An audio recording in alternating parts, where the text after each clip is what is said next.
ਸੱਜਣੋ ਤੇ ਮਿੱਤਰੋ, ਅਫਜ਼ਲ ਵੰਜਲ ਦਾ ਸਲਾਮ ਹੋਵੇ।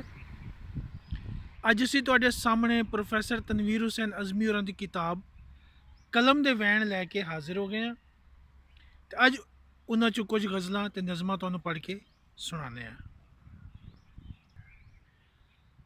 ਮਾਏ ਨੀ ਮੇਰੇ ਸੁਪਨੇ ਟੁੱਟ ਗਏ, ਮਾਏ ਨੀ ਮੇਰੇ ਸੁਪਨੇ ਟੁੱਟ ਗਏ, ਮਾਏ ਨੀ ਮੈਥੋਂ ਹੱਸ ਨਹੀਂ ਹੁੰਦਾ।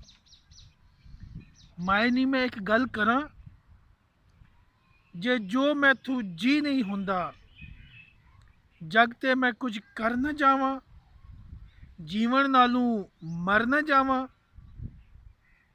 ਮਾਏ ਨੀ ਮੇਰੇ ਸੁਪਨੇ ਟੁੱਟ ਗਏ, ਮਾਏ ਨੀ ਮੇਰੀਆਂ ਆਸਾਂ ਵਾਲੇ ਸਾਰੇ ਮਹਲ ਮਿਨਾਰੇ ਢਹਿ ਗਏ।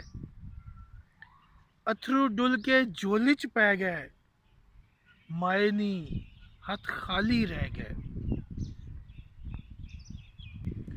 ਅਗਲੀ ਨਜ਼ਮ ਹੈ ਜੀ, ਯਾਦਾਂ ਦੇ ਪਰਛਾਵੇਂ।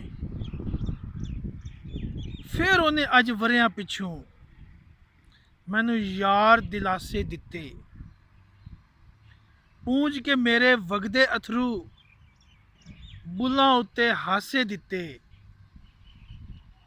ਅੱਖਾਂ ਦੇ ਸੰਗ ਅੱਖਾਂ ਰਾਹੀਂ ਦਿਲ ਦੇ ਸਾਰੇ ਤਾਰ ਹਿਲਾ ਕੇ ਮੈਨੂੰ ਆਪਣੇ ਕੋਲ ਬਿਠਾ ਕੇ ਦੁਨੀਆ ਦੀ ਹਰ ਚੀਜ਼ ਬੁਲਾ ਕੇ ਆਖਣ ਲੱਗਾ, ਤੇਰੀਆਂ ਯਾਦਾਂ ਦੇ ਪਰਛਾਵੇਂ ਮੇਰੇ ਆਲ ਦੁਆਲੇ ਰਹਿੰਦੇ, ਤੇਰੇ ਬਾਝੋਂ ਰਾਤੀ ਮੈਨੂੰ ਨੀਂਦ ਨਹੀਂ ਆਉਂਦੀ।